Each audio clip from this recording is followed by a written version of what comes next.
Sunday night. Sunday night. Remember to listen to Bruno Brooks' Top 40 show again. Have a bath. It's the last chance you'll have of one until the end of the week. Remember to sing your chorus while you scrub your back. Sleep well. 5 days in a 24-track studio. Monday morning. There is no turning back now. If you did, you would look like a complete wimp to your mates, who although might be telling you are a total crackpot Egypt for attempting it, will be harboring a deep admiration for your gall. Not only that, but you will face a cancellation fee from the studio, which will amount to at least half the full costs for the week's hire.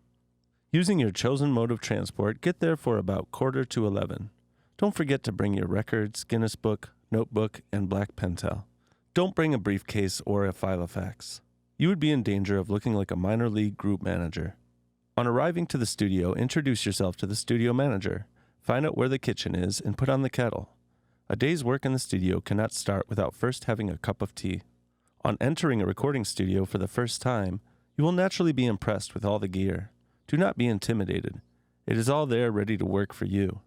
There will be thousands of dials, knobs, and faders at the engineer's fingertips, and he will know what every one of them does. This might overawe you, but just remember he was most probably reading in Studio Weekly only moments before you walked in about some new piece of studio hardware that's just come on the market that every studio should now have if they are to stay in the race. That studio engineer is going to be worried that you will notice that they haven't already got it in this backwater of audio technology. The programmer should already have arrived and have his gear set up. Sit down with them both. Get another cup of tea if need be, and then be totally frank with them. Don't try and bluff your way at all. Tell them that the game plan is to make a future #1 single. Play them the groove track you want to rip off, sing them your chorus lines, and show them your chart of how you want the 7-inch song to be structured. Get the engineer to give you a quick tour of the studio and a rough idea of what everything does. Have the programmer explain what his computer, keyboard, sample, linked together can achieve. Revel in the MIDI revolution of it all, and then ask the engineer to either turn up or turn down the air conditioning. Tell the programmer that he should stretch your 7-inch calculation up to about 6 minutes to allow for the 12-inch mix, then leave the two of them to get on with it. They will know what to do, and you have already given them enough to keep them busy for the rest of the day. If you are technically minded, feel free to watch and learn all you can, or just sit back and answer their questions when they ask you. If something sounds wrong, tell them. If something sounds great, tell them. At all times, encourage them. If the studio has a tape op, he will already be attempting to ply you with tea. If not, offer to get the engineer and programmer as many cups of tea as they can possibly consume. To begin with, they will look to you for direction, and you can tell them that A, B, and C should sound like X, Y, and Z record.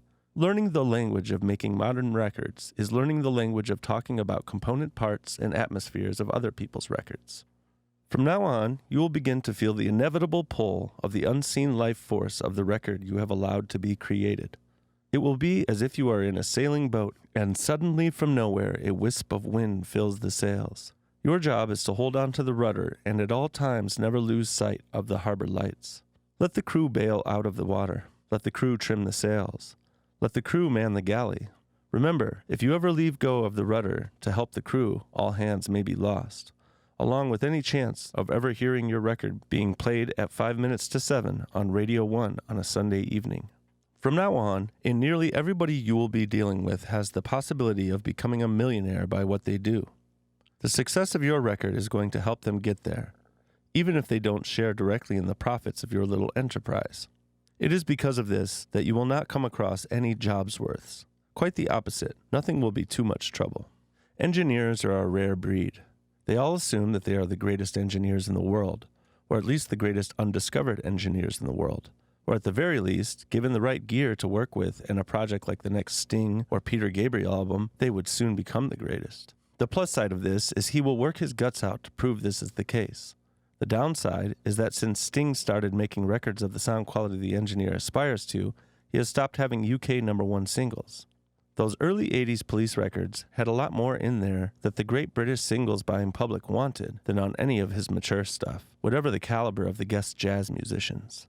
In 5 days, you are not going to make something that is going to be able to compete with the latest album engineered by Bob Clearmountain or produced by Jimmy Jam and Terry Lewis. Once the engineer is on your wavelength and sees that you are dedicated to your cause, he will go with you.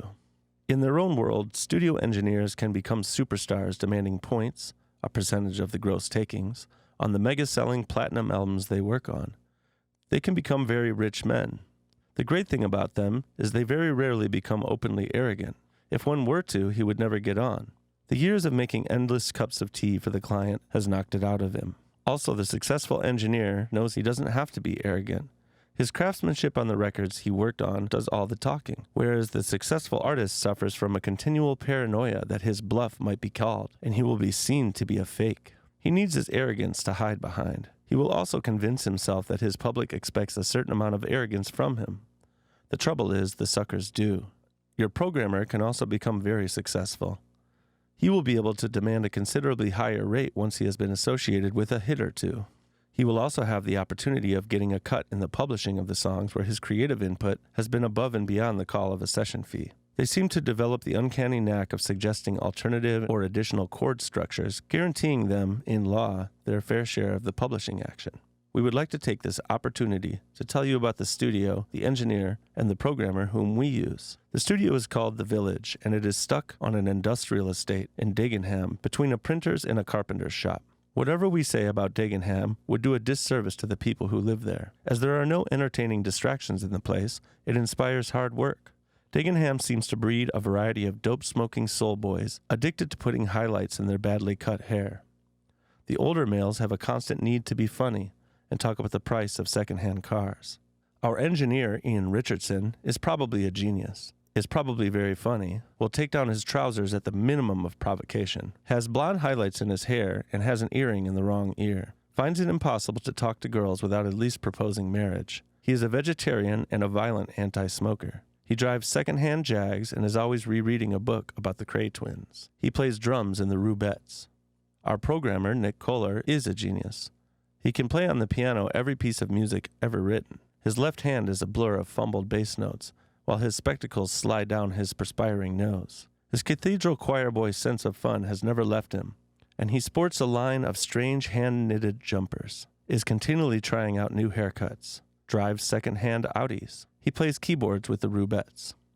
Without them, these two would like to think we would be nowhere. We would like to think not only would we not have to suffer the A13 Dagenese and 24-hour joke sessions, but we would have not seen our career take such turns for the dire. Tony Atkins, who owns the studio, means well. He has lost somewhere between 40 and 50, but is fitter than all of us. Had a minor hit in the 60s with a band called Spectrum. Made a living out of producing Eurodisco. Has to talk to his bank manager a lot. Is very understanding when we haven't got the cash. Drives a second-hand Jag and knows all the members of the Rubettes. The other regular clients at the Village are Chris Barber and Freddie Starr. We would like to go on record as saying, if you don't live out east and you want to smash, get down to the Village. If that doesn't get us some free time, the rest will have to be told. While the engineer and programmer are hard at it, and make sure they constantly are, you have to get acclimated to the fact that you now have an office for a week. There will be phones you can use, possibly a fax, telex, and photocopying machines, and hopefully a pool table to practice your shot and relieve studio fatigue. If it's a studio that makes you pay for every game, don't forget to stuff up the holes with newspaper. If your Music Week directory has not arrived yet, you will be able to use theirs. As well as having your record recorded between Monday and Friday, you have to make all the arrangements and appointments for your visit to London the following week. You are going to have to get yourself a plugger, an accountant, a solicitor, a manufacturer, and a distributor for your record. The solicitor comes first. Get talking to the studio owner or manager. Tell him what you are up to and seek their advice. They should be able to recommend a solicitor and an accountant for you. They have to be ones that specialize in the music business. It's no good using some local chappie, no matter how confident they might seem. Get the owner or manager talking about independent pluggers and publicists. They might know nothing, but they might know loads. Every studio in the land has tried their hand at putting out records on their own little labels. Most fail dismally. A strange fact that we do not fully understand is, although local studios are in the best position possible to become aware of young, raw local talent and have them tied up in a maze of legally binding contracts before they have recorded their first peel session, for some reason they always miss the boat. We suppose this must be a good thing. There have to be hundreds of studio owners in the country kicking themselves at the memory of the impressionable would-be megastars willing to sign their names to anything on the off chance it may give them a bite at the apple. The owner somehow lets them slip through his net on their way to fame, fortune, and back tax payments. But that's not your problem. Your problem is getting some mate or relative that is now living in London, that's if you don't already live thereabouts, to put you up for a few days. Telephone the solicitor and the accountant, and make appointments. Tell them on the phone what your situation is, that you have this hot track, but have no money and need representation. Music business solicitors and accountants are in a very competitive game. They will be willing to listen to you and give you advice. Not so much free of charge, but on the understanding that if things begin to happen and money comes in, they start to get paid. They don't want to miss out on what could be a future mega account, earning their practice hundreds of thousands a year. It's a well-acknowledged fact that every aspiring superstar needs legal representation before they earn a bean. Manufacturing and distribution, without these two, you will not have records made, finished product, or an organization to get them out to the record counters across the land. There are a number of independent manufacturers of records in the Southeast. If you went directly to them, they would want money you have not got up front before they would do a thing. They treat you like crap.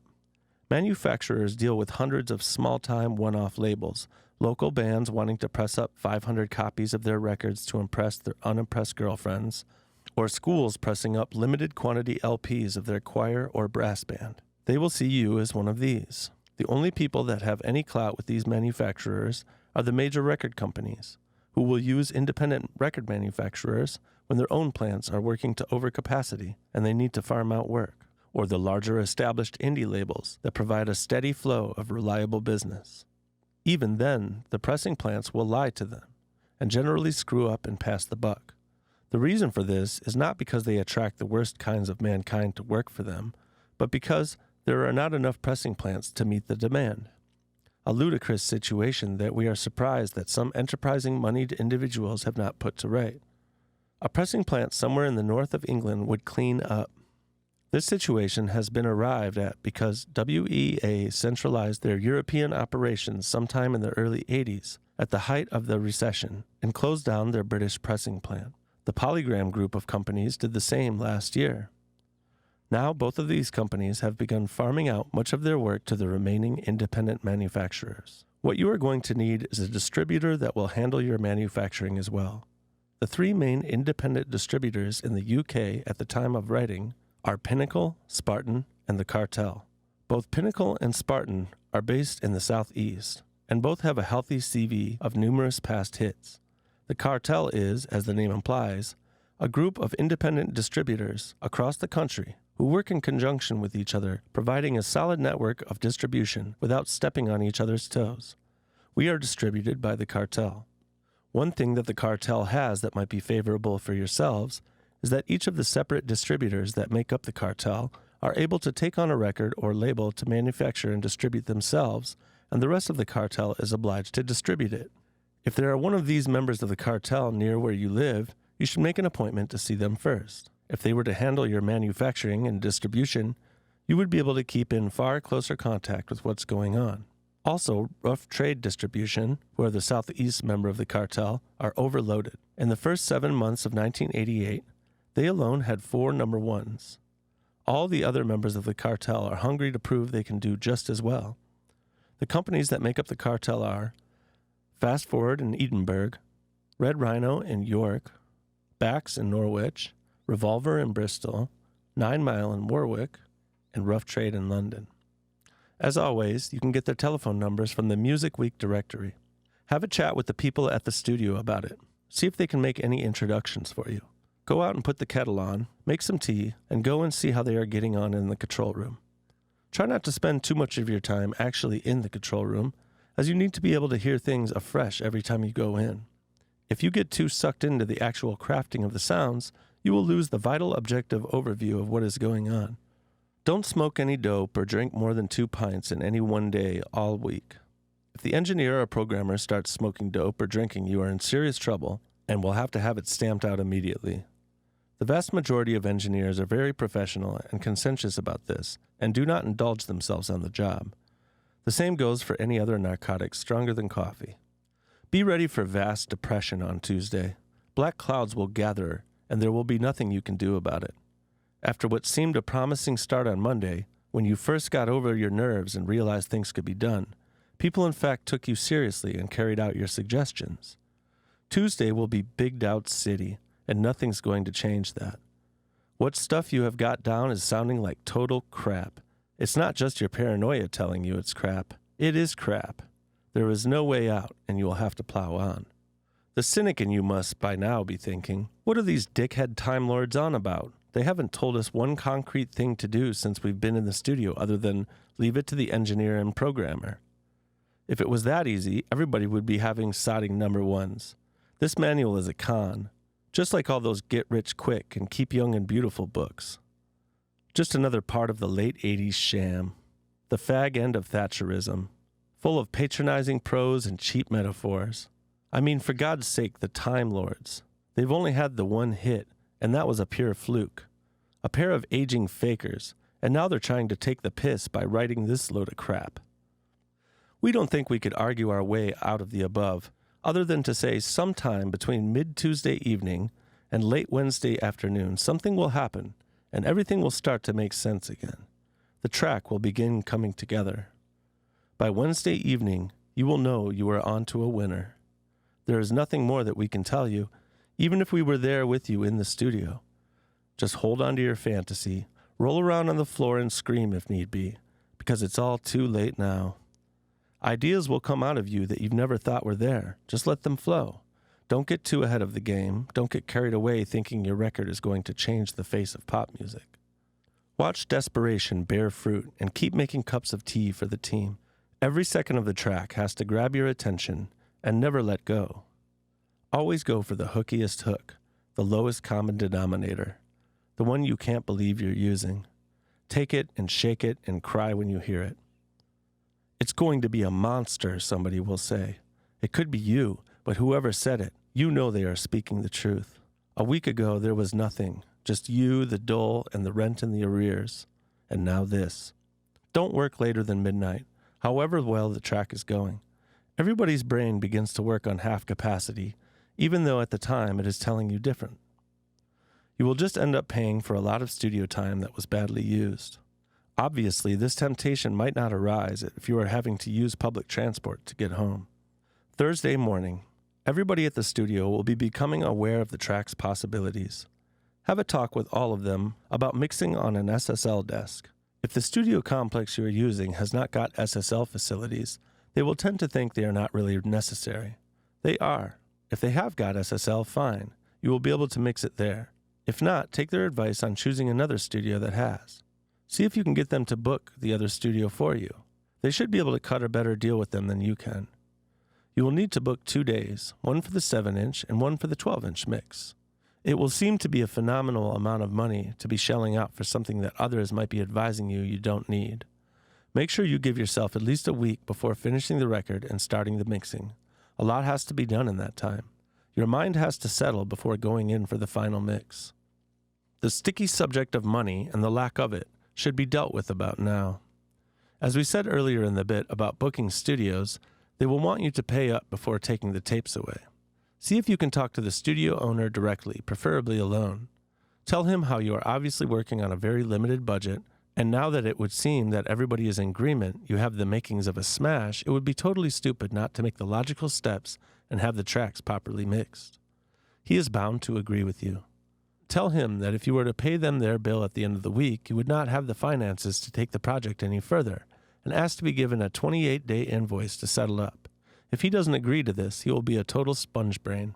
If need be, remind him how major record companies take at least 3 months to settle their accounts.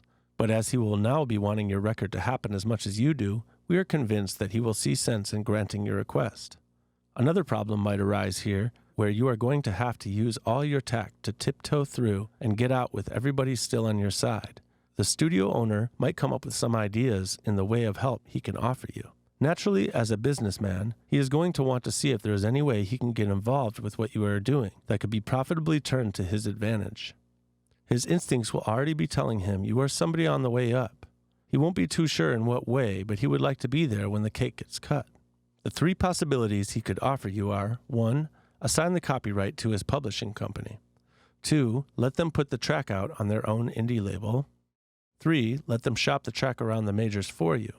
He will indicate that he knows a few A&R men and drop names with whom he has contact with at the various companies. Could also be some concoction of the three.